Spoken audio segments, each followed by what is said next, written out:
Pemirsa, 8 calon ketua umum telah mendaftarkan diri ke Panitia Munaslup Golkar. Tim verifikasi kini tengah menggodok persyaratan apakah memenuhi persyaratan objektif dan juga sesuai dengan anggaran dasar dan anggaran rumah tangga partai. Hasil dari tim verifikasi ini akan menyaring para calon ketua umum. Mereka yang akan lolos akan diumumkan pada Jumat siang di kantor DPP dan selengkapnya akan dilaporkan oleh Marsyalina Gita dari kantor DPP Partai Golkar. Ya, Gita. Verifikasi apa saja sebenarnya menjadi dasar dari persyaratan calon ketua umum Partai Golkar?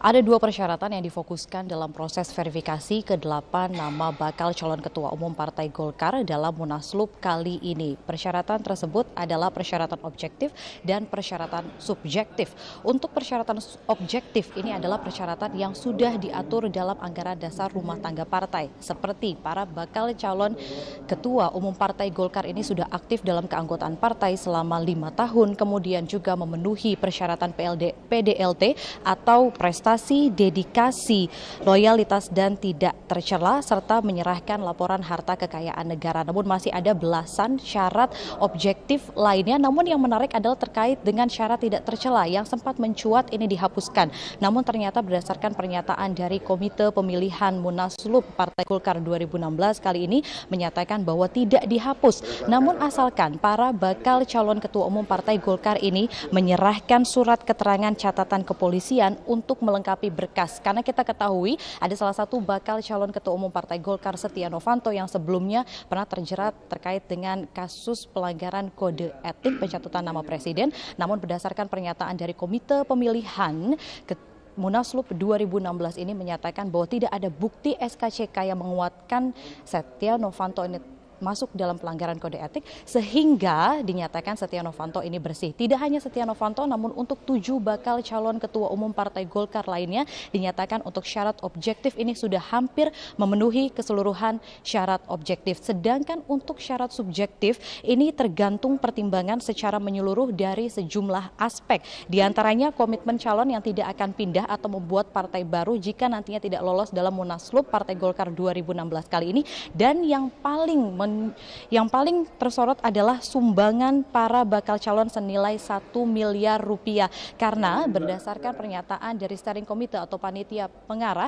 untuk sumbangan 1 miliar ini harus diberikan oleh para ke-8 bakal calon karena tertera dalam pasal 34 Undang-Undang Nomor 2 Tahun 2008 mengenai sumber dana partai politik. Prita. Ya, Gita, jika kemudian sumbangan sebesar 1 miliar ini masuk ke dalam syarat subjektif, namun pada kenyataannya tidak semua dari 8 calon ketua umum Golkar ini menyerahkannya. Apakah itu kemudian artinya akan langsung gugur begitu? Iya, benar sekali. Tadi saya sempat menanyakan kepada Ketua Komite Pemilihan Munaslup Partai Golkar yakni Rambe Kamarudzaman. Saya menyatakan bahwa apakah sebenarnya ini akan minim sekali kansnya bagi bakal calon yang belum menyerahkan sumbangan senilai 1 miliar rupiah. Namun ia menyatakan sampai saat ini masih dalam proses verifikasi dan tergantung dari komite verifikasi.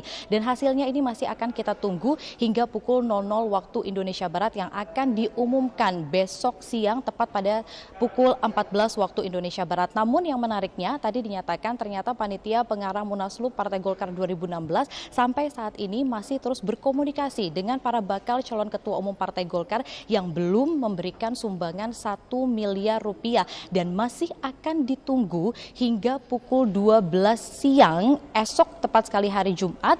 Dan seperti yang kita ketahui bahwa ada 4 bakal calon ketua umum Partai Golkar yang belum memberikan dana sumbangan sebesar 1 miliar rupiah, yakni Ade Komarudin, kemudian Indra Bambang Utoyo, Priyo Budi Santoso, dan juga Syahrul Yassin Limpo. Berikut kita dengarkan pernyataan dari Ketua Komite Pemilihan Munaslup. Tapi bergabung dengan partai politik, dia adalah kader partai politik. Diatur dengan undang-undang partai politik yang dinyatakan di sana soal sumbangan itu harus gitu dilakukan, dan soal besaran sumbangan itu dinyatakan di undang-undang partai politik. Itu diatur selanjutnya di dalam ADRT. Kader atau anggota tidak dibatasi sumbangannya.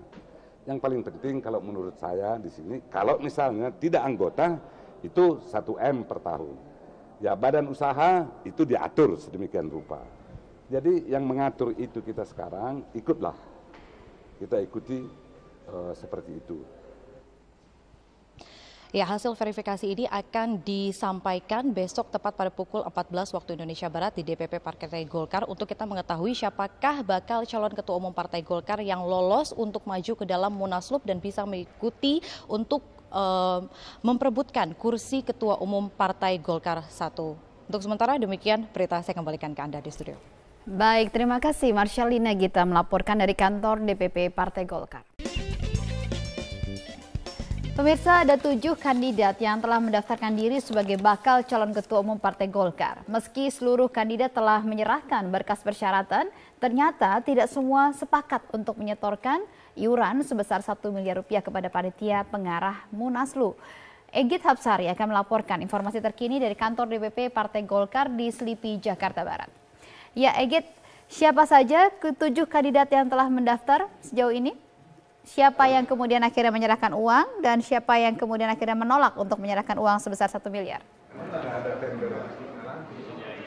Ya, betul sekali Prita, memang sejauh ini sudah ada 7 kandidat yang sudah secara resmi mendaftar sebagai bakal calon ketua umum Partai Golkar. Namun beberapa saat yang lalu politisi Golkar Priyo Budi Santoso baru saja tiba di kantor DPP Partai Golkar di Bilangan Selipi, Jakarta Barat ini.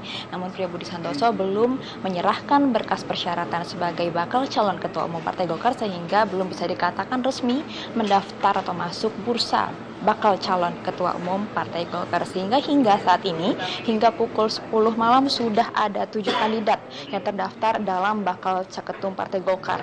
Aziz Syamsuddin kandidat pertama yang mendaftar pada hari Selasa lalu dan 6 kandidat lainnya menyusul hari ini ada Mahyudin Setia Novanto, Ade Komarudin, Syahrul Yassin Limpo, Erlangga Hartarto dan juga Indra Bambang Utoyo. Namun sebagaimana kita ketahui ada syarat berupa iuran sebesar 1 miliar rupiah yang harus diserahkan bakal calon ketua umum Golkar untuk bisa masuk ke dalam bursa bakal calon ketua umum Partai Golkar. Namun ternyata tidak semua bakal calon ketua umum menyetujui dan bersedia untuk menyetor dana sebesar 1 miliar rupiah tersebut.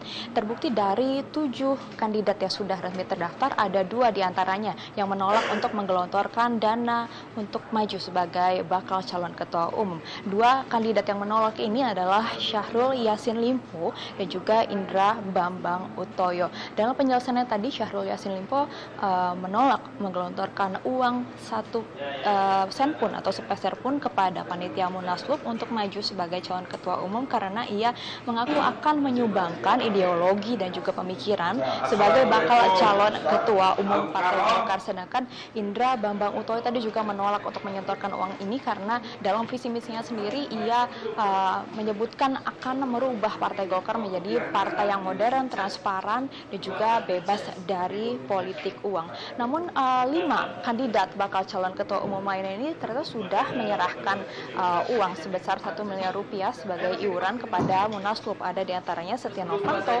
Aziz Syamsuddin, Mahyudin, dan juga Erlangga Hartarto. Uang sebesar 1 miliar ini diakui berasal dari dana pribadi dan juga iuran dari tim sukses masing-masing kandidat bakal calon. Prita. Egit, kami mendapatkan informasi bahwa ada komite etik dari Golkar yang kemudian melakukan konsultasi dengan KPK berkaitan dengan penyerahan dana 1 miliar ini. Apa hasilnya sejauh ini?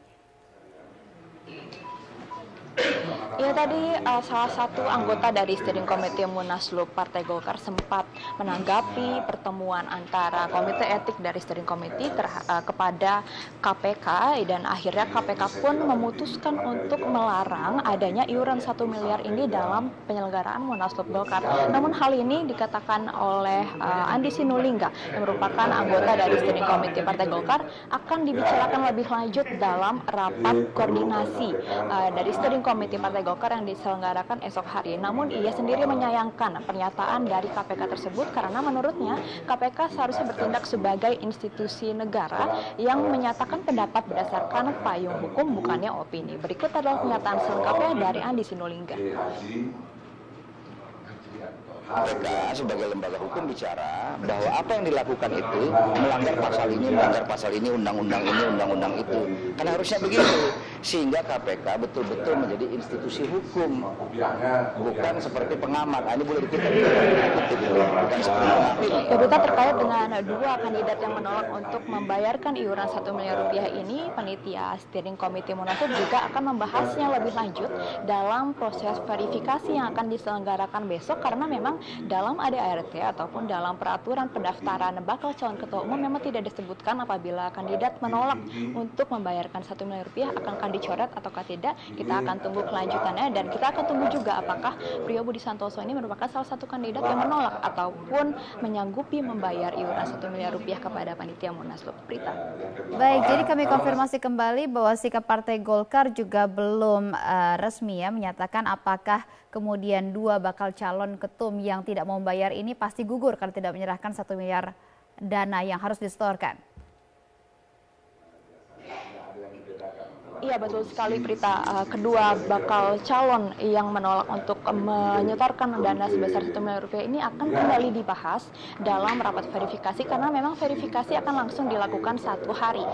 Begitu pendaftaran ditutup pada pukul 12 malam dini hari nanti, yang artinya verifikasi ini masih akan mempertimbangkan kembali berbagai faktor. Ada 2 jenis verifikasi. Verifikasi pertama akan mempertimbangkan seleksi administratif, sedangkan verifikasi tahap kedua akan mempertimbangkan pelanggaran etik dan juga termasuk kesediaan membayar 1 miliar rupiah ini yang akan menentukan nasib apakah kedua kandidat ini akan dicoret ataupun tidak. Namun tadi dalam pernyataannya kedua kandidat ini menyatakan bahwa mereka rela apabila panitia steering committee ini akan mencoret nama mereka dari bursa bakal calon ketua umum Partai Golkar apabila memang ketidaksediaannya membayar 1 miliar rupiah itu tidak diperkenankan atau diperbolehkan oleh panitia. Berita. Baik, terima kasih Egit Hafsari melaporkan dari DPP Partai Golkar. Ya, baik, kembali di Prime Time News kita lanjutkan perbincangan. Saya ingin ke PD Perjuangan, Mas Arief. Kalau dari hasil 2014 kemarin hanya 2,5 miliar kurang lebih. Cukup Mas? Atau ini yang tadi dikatakan oleh ICW, Mas Donald Faris, akhirnya ada konglomerasi juga di belakang pendanaan partai politik? Ya, tentu saya harus sampaikan secara jujur bahwa jauh dari cukup ya. Jauh dari cukup ya? Kalau dari hitung-hitungan yang disampaikan ICW saja jelas ya, sudah jelas bahwa sangat jauh. Dan saya ingin katakan bahwa sebenarnya ada tiga hal yang perlu mendapatkan perhatian kita dalam rangka pendanaan bagi partai politik, dan itu menurut saya hal yang prinsip dari satu organisasi politik ya. Pertama adalah soal kantor administrasi, yang kedua adalah soal kaderisasi ya dan pendidikan politik, dan yang ketiga adalah soal demokrasi internal partai dalam konteks konsolidasi struktural. Ini supaya tidak terjadi misalnya dalam satu konvercap, konverda atau bahkan kongres kemudian uang bermain untuk menentukan pimpinan. Nah, kalau ketiga hal ini pada derajat tertentu, tentu dengan satu hitung-hitungan saya kira yang memang harus subjektif dan rasional, bisa diapresiasi oleh negara dan kemudian secara legal diberikan kepada partai politik. Nah, saya kira itu akan sangat membantu untuk apa yang tadi disebutkan sebagai upaya kita untuk menjinakkan oligarki. Nah, saya